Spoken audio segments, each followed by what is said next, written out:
Bonsoir à tous, il est 20 h à Abidjan. Voici les titres de l'actualité de ce mercredi 5 septembre. À la une ce soir, le président Alassane Ouattara de retour à Abidjan après un séjour d'une semaine en Chine. Le chef de l'État annonce des accords de 1900 milliards de francs CFA destinés au financement de divers projets.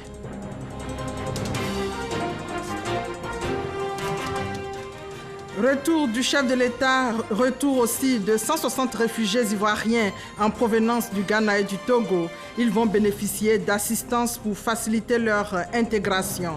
Rang et remise de kits à leur arrivée dans quelques instants. Dans ce 20 h également, la rentrée scolaire, c'est dans 5 jours. Le ministre de l'Éducation nationale invite le corps enseignant au respect du 10 septembre. Message de Kandia Kamara depuis Yamoussoukro.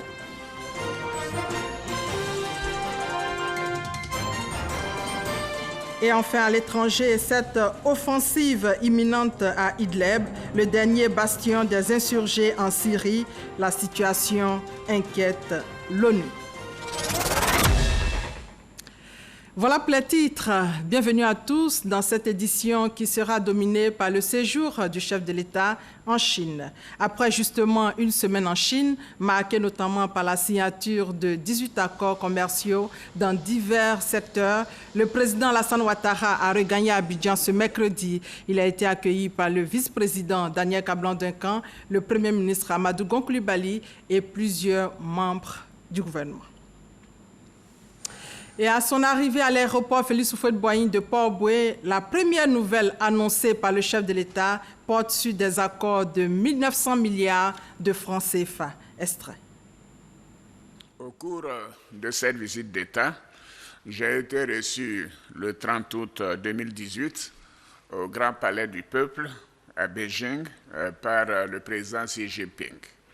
Nous avons eu un entretien très fructueux qui nous a permis de faire le point de la coopération sino-ivoirienne et de mesurer son exceptionnel dynamisme depuis 2012, qui a porté la Chine au rang de premier investisseur en Côte d'Ivoire et de troisième partenaire commercial après le Nigeria et la France.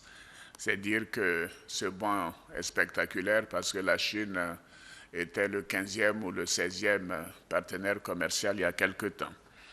Nous avons également évoqué plusieurs questions internationales d'intérêt commun, telles que la lutte contre le terrorisme, le réchauffement climatique, ainsi que la contribution de la Chine au maintien de la paix et de la sécurité en Afrique. Nous avons convenu de travailler ensemble dans le cadre de nos initiatives réciproques au Conseil de sécurité des Nations Unies, car la Chine préside le Conseil de sécurité en novembre cette année et la Côte d'Ivoire aura donc la présidence du Conseil de sécurité au mois de décembre cette année. Alors, au cours de nos échanges, nous nous sommes entendus sur la nécessité de renforcer et d'intensifier davantage la coopération entre nos deux pays, en mettant résolument l'accent sur l'industrialisation de la Côte d'Ivoire, grâce à la transformation de nos matières premières agricoles, notamment le cacao et l'anacarde. Et c'était un point important pour moi. Je lui ai indiqué que la Chine importait le cacao hors taxes et hors droits de douane pour un certain nombre de pays africains et que nous souhaitions avoir le même traitement. Alors, il nous a répondu qu'en réalité, le problème, entre guillemets, de la Côte d'Ivoire, c'est que nous ne sommes pas un PMA, un pays des moins avancés. Mais il souhaitait que nous puissions aller vers la transformation du cacao et des noix de cajou en Côte d'Ivoire en vue d'exporter du chocolat en Chine et que cela permettrait d'avoir un accord spécial pour faire rentrer le chocolat et les noix de cajou en Chine, hors droits de douane et hors taxes. C'est-à-dire que c'est très imaginatif l'évolution de la coopération.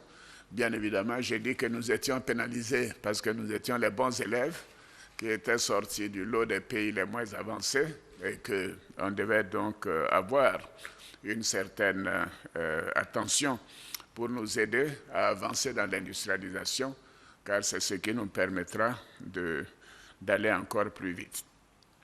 Afin de maintenir le dynamisme actuel de nos relations, nous avons décidé, le président Xi Jinping et moi-même, d'élever la coopération sino-ivoirienne au rang de partenariat stratégique global.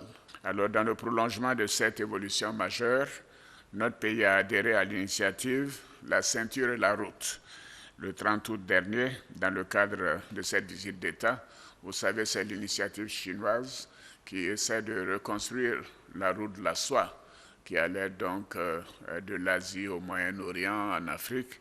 Et par conséquent, il s'agit de construire des infrastructures, que ce soit des ponts, que ce soit des rails, que ce soit des routes, des autoroutes. Et par conséquent, il a une volonté de nous aider à relier notre pays aux pays voisins, tels que le Burkina, le Ghana, le Libéria, dans le cadre de cette initiative. Alors, cette initiative va accélérer l'industrialisation de notre pays et renforcer le développement des infrastructures et promouvoir, bien sûr, le commerce et les transferts technologiques avec la Chine et les entreprises chinoises en particulier. Au terme de notre entretien, 5 accords de coopération ont été signés, dont le mémorandum portant adhésion à l'initiative La ceinture et la route, l'accord de financement pour la construction du tronçon d'autoroute Tchébissou-Bouaké, de la voie Odiéné, frontière du Mali, Odiéné, frontière de la Guinée, ainsi que de ceux portant sur la construction des stades de Korogo et de San Pedro. Et je lui ai indiqué que pour moi, c'était important d'amener l'autoroute jusqu'à Bouaké avant fin 2020. Et il m'a dit qu'il ferait tout pour que les entreprises chinoises nous accompagnent dans ce calendrier. Au cours de mon séjour, je me suis aussi entretenu avec le Premier ministre chinois, M. Li Keqiang, avec qui nous avons discuté des questions économiques et des projets en cours d'exécution ou qui seront réalisés par la Chine dans les prochains mois. Nous avons particulièrement insisté sur la transformation du cacao et des noix de cajou.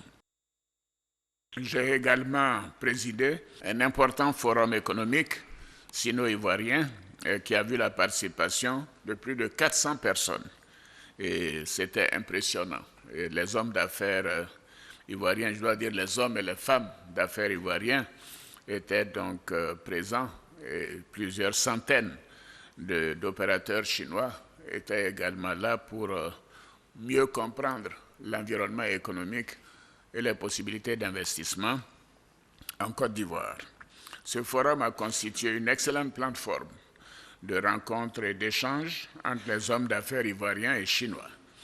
Il nous a surtout permis de présenter aux opérateurs économiques chinois les atouts de la Côte d'Ivoire, ainsi que les opportunités d'investissement dans notre pays et d'inviter le secteur privé chinois à investir en Côte d'Ivoire. Au regard de l'engouement suscité par ce forum, nous pensons que notre appel a été largement entendu parce que, au terme du forum, tenez-vous bien, 9 accords et Memorandum of Understanding, MOU, ont été signés dans plusieurs domaines.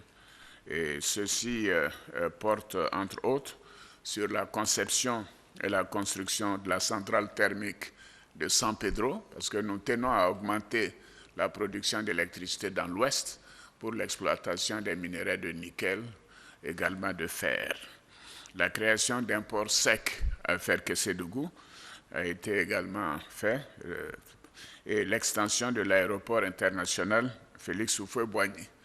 Je dois dire qu'en 2030, vous ne reconnaîtrez plus cet aéroport parce que nous allons passer d'une capacité de 2 millions de passagers à la date d'aujourd'hui à 8 millions de passagers. Et d'ailleurs, le salon présidentiel sera déplacé à cette occasion. C'est dire que c'est un projet important de près de 450 millions de dollars Et là, j'en fais une priorité et ils ont décidé de nous accompagner dans ce domaine. Par ailleurs, j'ai eu en marge du Forum économique et de la visite d'État plusieurs entretiens avec les grands groupes bancaires chinois, que ce soit la Banque de développement de Chine, la Banque commerciale de Chine, l'Exim Bank de Chine et aussi les grandes entreprises qui interviennent déjà en Côte d'Ivoire. Alors, une autre étape importante, la visite d'État, a été le dépôt d'une gerbe de fleurs au monument aux héros du peuple à la place Tiananmen. J'étais accompagné de la Première Dame et de la délégation. Il s'agit, comme vous le savez, d'un monument érigé en la mémoire des martyrs qui ont donné leur vie pour la lutte révolutionnaire du peuple chinois. Nous avons également eu l'occasion de visiter la Grande Muraille de Chine, un magnifique site touristique qui accueille chaque année près de 9 millions de visiteurs. C'est aussi une œuvre gigantesque, symbole de l'histoire et de la grandeur de la Chine. Et la Première Dame et la délégation ont visité également la cité interdite. Alors on peut dire que la visite d'État en Chine a été très fructueuse, bien chargée et très agréable. En effet, maintenant parlons chiffres. Au terme de cette visite, 18 accords au total ont été signés pour un montant total de 3,4 milliards de dollars, soit 1 900 milliards de francs CFA.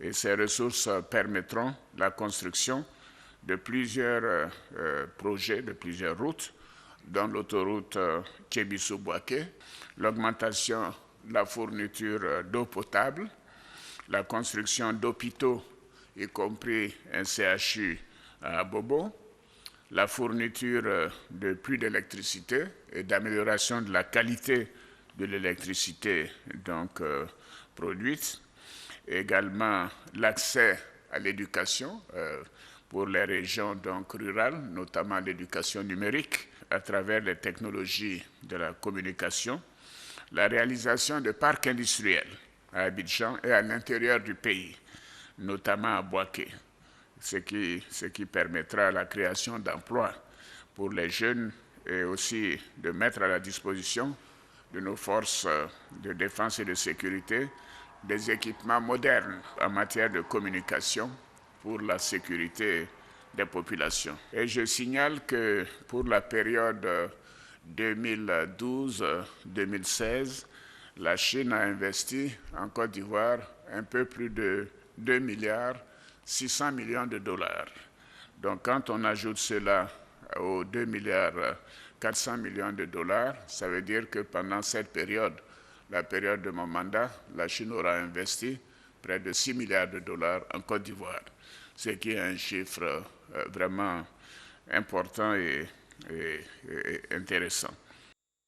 Voilà, première visite d'un chef d'État ivoirien en Chine après 35 ans. Le président Alassane Ouattara a aussi participé les 3 et 4 septembre au 3e forum sur la coopération sino-africaine, sommet consacré au développement des relations entre la Chine et l'Afrique. Ici et maintenant, la déclaration du chef de l'État. C'était le 3e forum sur la coopération sino-africaine, le FOCAC, présidé par le président Xi Jinping et le président sud-africain Cyril Ramaphosa, parce que l'Afrique du Sud avait accueilli le sommet, le FOCAC, à Johannesburg en 2015 et j'y avais participé. Alors le prochain FOCAC en 2021 aura lieu au Sénégal. Donc le président Macky Sall sera le prochain coprésident du FOCAC avec le président Xi Jinping.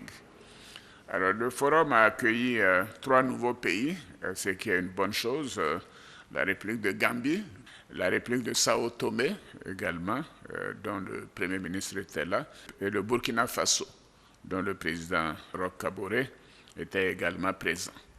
Alors le sommet de Beijing a été marqué par l'importante annonce faite par le président Xi Jinping qui porte sur la mobilisation de 60 milliards de dollars destinés au financement de divers projets dans 8 initiatives, comme il a indiqué, que ce soit dans le domaine de l'agriculture, le domaine de l'industrie, le domaine de la formation, les bourses, le domaine des infrastructures, le domaine de la sécurité, et ainsi de suite. C'est un vaste programme sur les 8 initiatives très détaillées et qui nous a été donc livré pendant près de 45 minutes par le président Xi Jinping. Et je dois dire que c'était une présentation impressionnante de la volonté de la République populaire de Chine à aider l'Afrique à sortir du sous-développement et à réduire la pauvreté et à moderniser les pays africains. Bien évidemment, nous travaillerons en étroite coopération avec les autorités chinoises, ce que nous faisons déjà, mais nous allons même dédier, j'ai indiqué au Premier ministre et au vice-président qu'on essaie de dédier des cellules à la primature et à la présidence pour suivre la mise en œuvre et la coordination de tous ces projets et puis de recueillir de nouveaux projets qui peuvent être donc soumis aux autorités chinoises parce qu'on sent qu'il y a une volonté d'accroître même le financement prévu pour la Côte d'Ivoire. Alors pour terminer, je voudrais bien évidemment réitérer notre gratitude au président Xi Jinping, au peuple, au gouvernement chinois, parce que pour l'accueil particulièrement chaleureux, vraiment plein d'attention, de considération qui nous a été réservé à la première dame, à la délégation et à moi-même. Et aussi dire que cette visite d'État a été véritablement un très, très, très grand succès et je m'en réjouis personnellement. À peine arrivé, le chef de l'État a donné son avis sur les élections locales. Il n'y aura pas de report des élections municipales et régionales prévues le 13 octobre 2018. Le président Alassane Ouattara a tranché sur le sujet à son arrivée. Donc, nous l'écoutons. Non, cela n'est pas possible. Déjà, en mi-août, le président du PDCI-RDA m'avait saisi pour souhaiter éventuellement un report des élections suite à notre entretien, l'entretien que nous avons eu, lui et moi, le 8 août. Alors, je lui ai écrit, je lui ai répondu que, en fait, je lui avais bien dit à l'occasion de cet entretien que la réforme de la composition de la commission électorale indépendante concernait l'élection présidentielle de 2020. Donc, évidemment, il a reconnu que c'était cela et par conséquent, il n'y aura pas de report des élections prévues le 13 octobre. En tout état de cause, lui et moi ne sommes pas candidats, donc il n'y a pas de problème. Voilà, c'était là la déclaration du chef de l'État sur les élections locales après une mission réussie en Chine.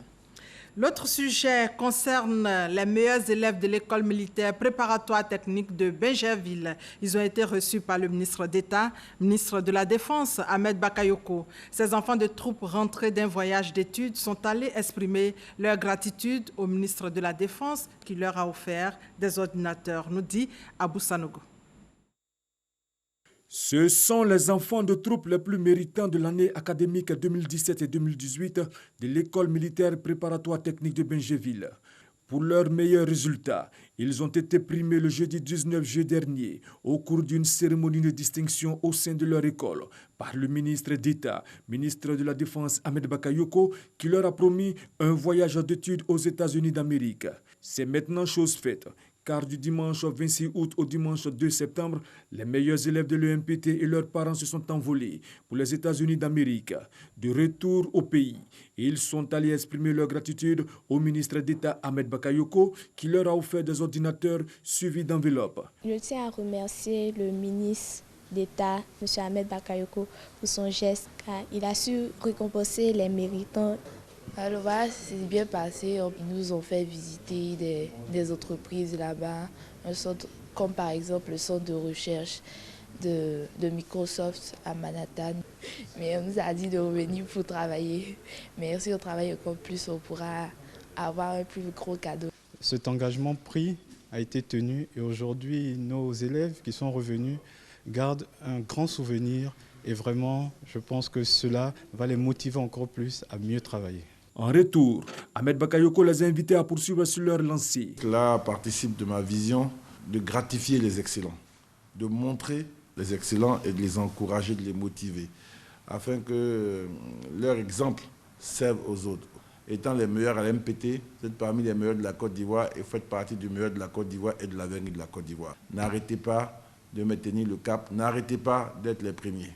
Kra Ndri Ange Victoria a obtenu le prix de la meilleure élève de l'EMPT avec une moyenne de 18,82. À moi, Congras Emmanuel, le prix du meilleur résultat au BEPC avec 196,22 points. Et Nyang Sirigno Bassirou, major de la promotion sortante avec 14,92 de moyenne en classe de Terminal C. Le ministère de l'Intérieur et de la Sécurité donne cette information aux candidats au concours direct de recrutement d'élèves commissaires de police. Les épreuves écrites d'admissibilité vont se dérouler le samedi 8 et dimanche 9 septembre 2018 à l'École nationale de police. 160 réfugiés ivoiriens ont regagné Abidjan. Il faut dire que sur 300 000 réfugiés ivoiriens dans des pays de la sous-région, à ce jour, 270 000 personnes au total sont entrées en Côte d'Ivoire. Ce sont des hommes, femmes et enfants qui bénéficient d'assistance pour faciliter leur intégration, nous dit Konaté Moussa. Ces cas en provenance du Ghana transportent des réfugiés ivoiriens. À bord des véhicules, 160 personnes, dont 118 identifiées au Togo et 42 au Ghana, qui regagnent la Côte d'Ivoire après des années de vie dans leur pays d'accueil. Un retour volontaire organisé avec le concours des autorités ivoiriennes et du HCR, le Haut Commissariat des Nations Unies pour les réfugiés. À la faveur de la crise, près de 300 000 Ivoiriens ont quitté la Côte d'Ivoire et se sont retrouvés dans les pays d'asile. Et depuis 5 ans, nous cherchons à faire revenir tous les réfugiés qui sont hors du pays, notamment ceux qui sont au Ghana, ceux qui sont au Togo et ceux qui sont au Libéria. L'écrasante majorité des réfugiés a fini avec l'exil et est rentrée en Côte d'Ivoire. Près de 269 000 sont retournés en Côte d'Ivoire, mais il reste quand même un cas résiduel de près de 30 000 qui sont encore dans les pays d'asile. Donc ce que nous attelons à faire avec l'assistance des autorités ivoiriennes et des autorités des pays d'accueil, c'est de s'assurer que ce retour est durable et ce retour se fait dans les meilleures conditions. Une fois au pays, ces réfugiés ivoiriens vont bénéficier d'encadrement de la Direction d'aide et assistance aux réfugiés et apatrides. Une initiative pour faciliter leur intégration. Ce sera également l'occasion pour eux de nous adresser les différentes difficultés qu'ils ont, notamment pour ceux dont les enfants doivent aller à l'école, pour ceux qui ont des problèmes de documentation et pour ceux qui pensent avoir des problèmes de protection. Voilà, et donc ils nous feront cas de toutes ces choses-là et nous allons nous référer au ministère technique compétent pour voir avec eux comment régler ces situations-là pour faciliter la réintégration de ces personnes-là dans leur pays. Les autorités ivoiriennes se félicitent du soutien du HCR pour le retour volontaire des réfugiés ivoiriens.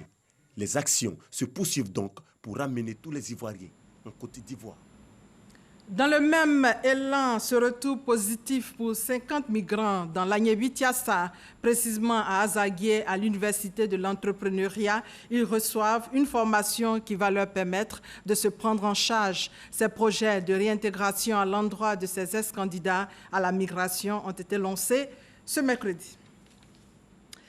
Dans ce 20h également, le premier souci des parents d'élèves en ce moment, c'est la rentrée scolaire et c'est le lundi prochain. La date du 10 septembre est maintenue. Information donnée par la ministre de l'Éducation nationale à Yamoussoukro, c'est au cours du 23e congrès du syndicat national des enseignants du second degré de Côte d'Ivoire. Reportage Ouattara Djeneba, commentaire Charles Tatou. Pour ce 23e congrès du syndicat national des enseignants du second degré de Côte d'Ivoire, plus de 400 délégués prennent part aux travaux. Sinessi, quel service pour un syndicalisme accru aujourd'hui? C'est le thème de ces assises. La ministre de l'Éducation nationale, de l'enseignement technique et de la formation professionnelle a ouvert les travaux. La ministre a saisi également cette occasion pour inviter les parents et la communauté éducative à prendre toutes les dispositions nécessaires quant à la reprise des cours au titre de l'année scolaire 2018-2019. Je voudrais exhorter tous les parents à aller inscrire leurs enfants qui ne sont pas encore scolarisés. Vous savez que l'école est obligatoire en Côte d'Ivoire depuis 2015. Donc il faut donner la chance à tous nos enfants de bénéficier d'une éducation. Dès le 10 septembre, que la rentrée soit effective dans toutes les écoles de Côte d'Ivoire, dans tous les collèges et dans tous les lycées. Et quand je dis que la rentrée doit être effective, ça veut dire que je demande à tout le personnel d'encadrement et aux enseignants d'être à leur poste. Parce que la réussite en fin d'année dépend fortement du respect du calendrier scolaire et du quantum horaire. Pendant 4 jours, les ateliers des travaux en commission et le renouvellement de ces instances dirigeantes. Le syndicat national des enseignants du second degré de Côte d'Ivoire existe depuis 1970. On va directement à Addis Abeba, en Éthiopie, où se tient depuis le 2 septembre un congrès extraordinaire en attendant la tenue du 27e congrès de l'Union postale universelle d'Abidjan en 2020. Les 192 membres de l'Union réfléchissent sur l'avenir du secteur de la poste et sur les réformes pour mieux s'adapter aux nouvelles technologies imposées par le digital. La Côte d'Ivoire est à ce rendez-vous, le point des plénières avec notre envoyé spécial, Franck Quadio. À Addis Abeba, les 192 pays membres de l'Union postale universelle depuis le 2 septembre réfléchissent sur le nouveau dimensionnement du système postal mondial. C'est un congrès extraordinaire, certes, en attendant le 27e en 2020 justement à Abidjan, en Côte d'Ivoire, mais le calendrier est tout aussi important. Premier axe, les discussions concernant les réformes pour une poste plus dynamique dans le monde. C'est une grosse satisfaction en tout cas pour la Côte d'Ivoire et principalement pour les pays africains parce que finalement nous avons obtenu plus de sièges au niveau du conseil d'administration et du conseil d'exploitation, ce qui est une grosse victoire. C'est une réforme qui a commencé il y a plus de 25 ans et aujourd'hui nous pouvons dire qu'après 25 ans nous sommes arrivés à avoir le principe de un pays, une voix avec une possibilité de prendre la parole parce que ayant plus de sièges. Une réforme nécessaire car l'Union née dans les années 1800 n'a pas évolué dans ses textes et doit faire face aujourd'hui à la forte présence des organisations privées. Le marché postal étant libéralisé, la Côte d'Ivoire n'échappe pas à cette réalité. Nous suivons la marche du monde et nous savons qu'aujourd'hui, l'ensemble des postes du monde est en train de se mettre à la page du digital. En Côte d'Ivoire, justement, l'impact n'est pas important, mais je pense que l'essentiel des Ivoiriens se rend compte qu'il y a quelque chose qui est en train d'être fait. Parce qu'il faut le reconnaître, nous n'avions pas été au rendez-vous de la qualité sur bien nombre d'années. La Poste de Côte d'Ivoire, aujourd'hui privée de mécanismes de financement tels la caisse d'épargne ou les chèques postaux, et cela depuis 1998, une mesure imposée par les bailleurs. Il faut reconnaître cependant que la Poste de Côte d'Ivoire a su s'adapter. Le processus de digitalisation est, selon son directeur général, une opportunité pour mieux se rapprocher des usagers. Nous avons commencé la distribution des avis d'imposition avec des possibilités de tracking. Des choses se mettent en place. Il y a un site de e-commerce pour mettre en avant les produits made in Côte d'Ivoire. C'est toute une révolution, mais qui va étape par étape. Une avancée pour être dans la dynamique tracée par l'UPU à Addis Abeba, la Poste de Côte d'Ivoire, mais aussi le régulateur, la RTCI.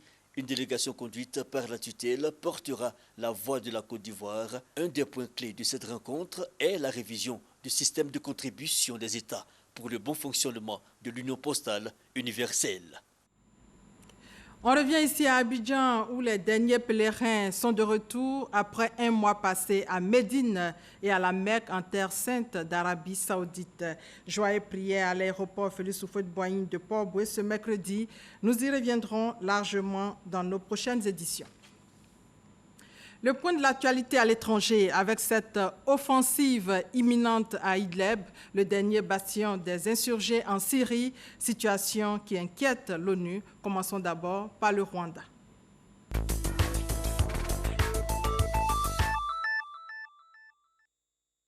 Le Parti démocratique vert de Franck Habineza, seul parti d'opposition représenté au Rwanda, va désormais siéger au Parlement. Il a obtenu 5% des suffrages à l'issue des législatives. Le parti obtient 2 sièges de députés sur les 80 que compte la Chambre basse du Parlement. Une victoire symbolique qui suggère que le Rwanda ouvre son spectre politique. Les résultats définitifs sont attendus pour le 16 septembre prochain. La situation à Idlib en Syrie inquiète les Nations Unies. Le régime de Bachar el-Assad menace de lancer une vaste offensive. Selon l'Observatoire syrien des droits de l'homme, au moins 9 morts sont comptés dans les raids de l'armée russe dans la province. Washington, qui assure pour le mois de septembre la présidence du Conseil de sécurité, espère pouvoir prévenir une nouvelle attaque chimique. Le Conseil, lui, se réunira vendredi prochain sur la question. Le journaliste américain d'investigation Bob Woodward annonce son nouveau livre sur Donald Trump cette semaine. Un livre dans lequel il dresse le portrait d'un président immature, instable, colérique et inculte. Les citations compilées après 19 mois d'enquête sont accablantes pour le 45e président des États-Unis. Bob Woodward est l'un des journalistes les plus respectés du pays qui, après révélation du scandale sur Watergate, a fait tomber Nixon en 1974. Et voilà, c'est la fin de ce 20h. Merci de votre fidélité. On se retrouve demain à la même heure. Bonne soirée à tous.